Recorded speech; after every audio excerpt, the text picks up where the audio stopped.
5-0. Newcastle 5, Crystal Palace 0. I'm buzzing after that game. I am absolutely buzzing. We thrashed them tonight, regardless of the referee trying to give them a penalty. You know, I've not watched it back yet. I've literally just got in the house now. Thought I'm going to jump straight on, talk about this one because, look, beating Manchester United the other day was fantastic because it was beating Manchester United, but and we had some great performances in there, some great goals. But tonight, I just felt like it was like a full performance. Everyone was spot on today. We really, or very rarely in that game, across like a full match, did we put a foot wrong. Everyone knew their job, and every goal we scored was exciting. Every goal we scored was exciting. But Barnes bombing down the left-hand side. Murphy, I mean, his goal, we'll get through the goals in a second, but his goal, first time shot, just whipping balls. Like, if we ever criticise Newcastle, it's often slow on the build-up or too many touches or not releasing the ball. We were so on point. Every time there was an opportunity for Livramento to steam down the left side, we were giving him the ball. It was so rare where it was we weren't quick enough, or we didn't do something when we should have. It just felt like every time we had an opportunity, we took it. I suppose the only person who wasn't taking their opportunities was Alexander Isak. The man could have had 5 goals in that game. He had so many chances, but he did get his goal in the end. Arguably, you know, one of the tougher shots to put away, but yes, he gets his goal. Everyone who's got him triple captain in fantasy football this week will be happy. But yeah, like even when we weren't scoring goals, we were creating good opportunities. Murphy cut back to Isak on the edge of the box and forcing the goalkeeper into making a save. Like, the lineup's come out, and obviously still no Eddie Howe. Fingers crossed he's going to be feeling better very soon. And I am just looking down at my phone here, by the way, just to remind myself of the times and the goals. Just flashed up there. Mark Gahey. Agent Gahey. The man who we were linked with for all of a transfer window will come back, gets an own goal. I'm sure he scored an own goal at Palace, didn't he? Well, he's back at St James's Park to score another own goal for us today. We didn't need to buy him. Just getting him to score all the own goals for us instead. It's just as easy. But yes, the lineup's come out unchanged. And you know, I really don't think too many people can argue with that. It's a side that's winning. I think when your team's winning, you should play the same side.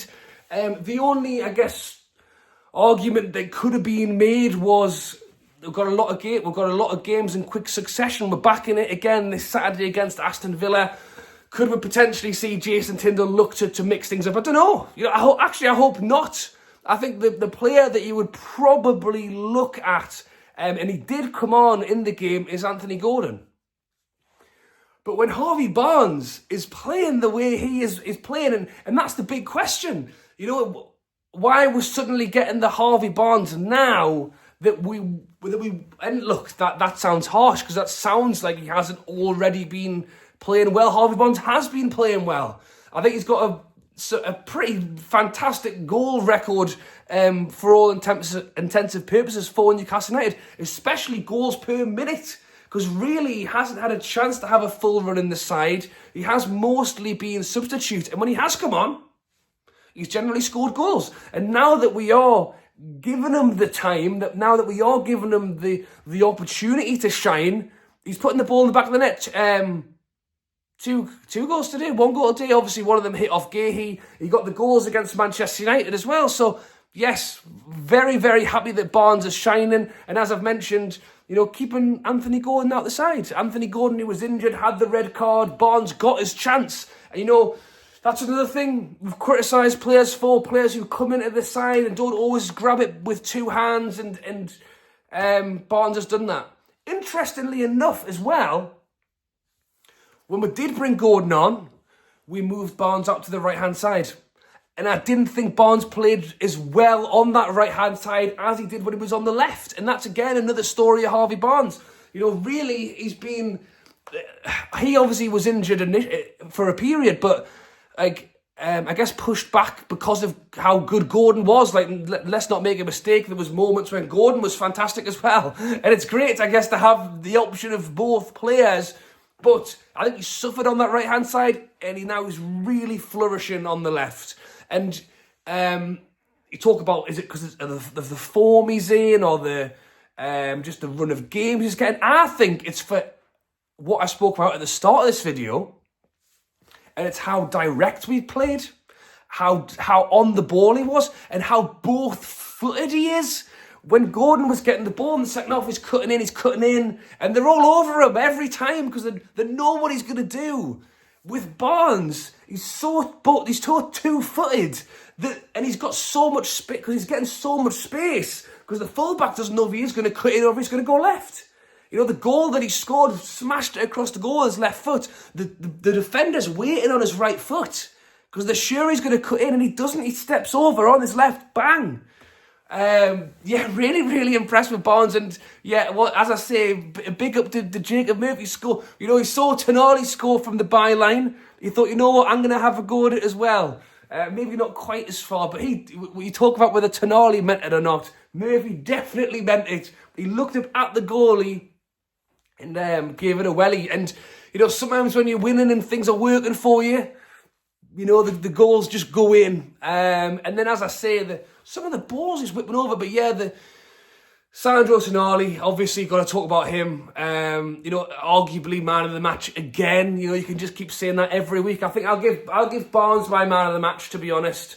But I think Tonali's in with a shout. It just him sitting in with the engine he's got. He reads the ball. There was 2 or 3 times where Palace, and look, Palace are no mugs. I've not even mentioned Palace yet. Eze, Sarr, Munoz, the striker, Morata. They are good players and they've done really well. We didn't let them touch the ball all evening, except for the penalty. I've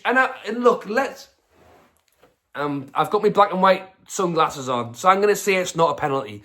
From the replay that I did see on the screen behind us in the stadium, because I can see through the box, one of the boxes, I thought he got a touch on it, and then the guy was nowhere near the ball anyway. But let's just pretend that maybe the ref thinks it's a pen.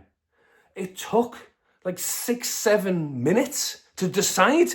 I thought VAR was for if it was clear and obvious. It obviously wasn't clear and obvious when it's taken him 7 minutes to do it.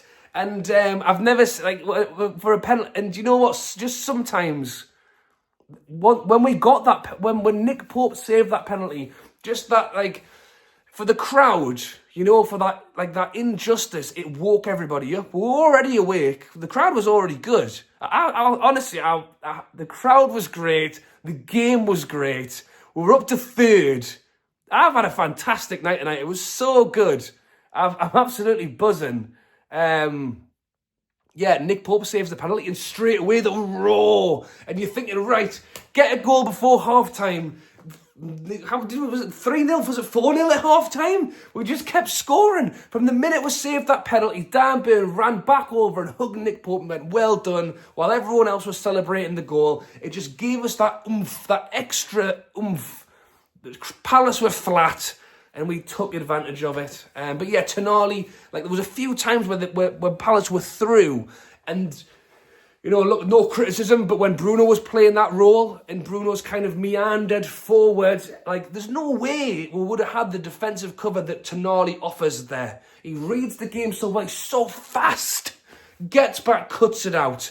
But the thing is, it works both ways. Because Tonali is able to play that defensive role, it allows Joe Linton to press, it allows Bruno to press, and it was through that Isak pushed forward, the ball came at second back. In fairness, I think it was it Joe Linton who got the tackle that laid it off to Isak to curl it into the bottom corner, but it was Joe Linton and Bruno were both in the opposition box pressing, and before we even scored the goal, I was already beaming at just how quick out we were to try and do that. And they are allowed to do that because of Tonali, and then Tonali's allowed to sit because Bruno can do this and that, and just everything just clicked tonight.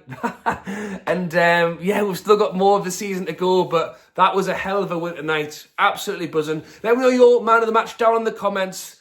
Time for bed, work tomorrow.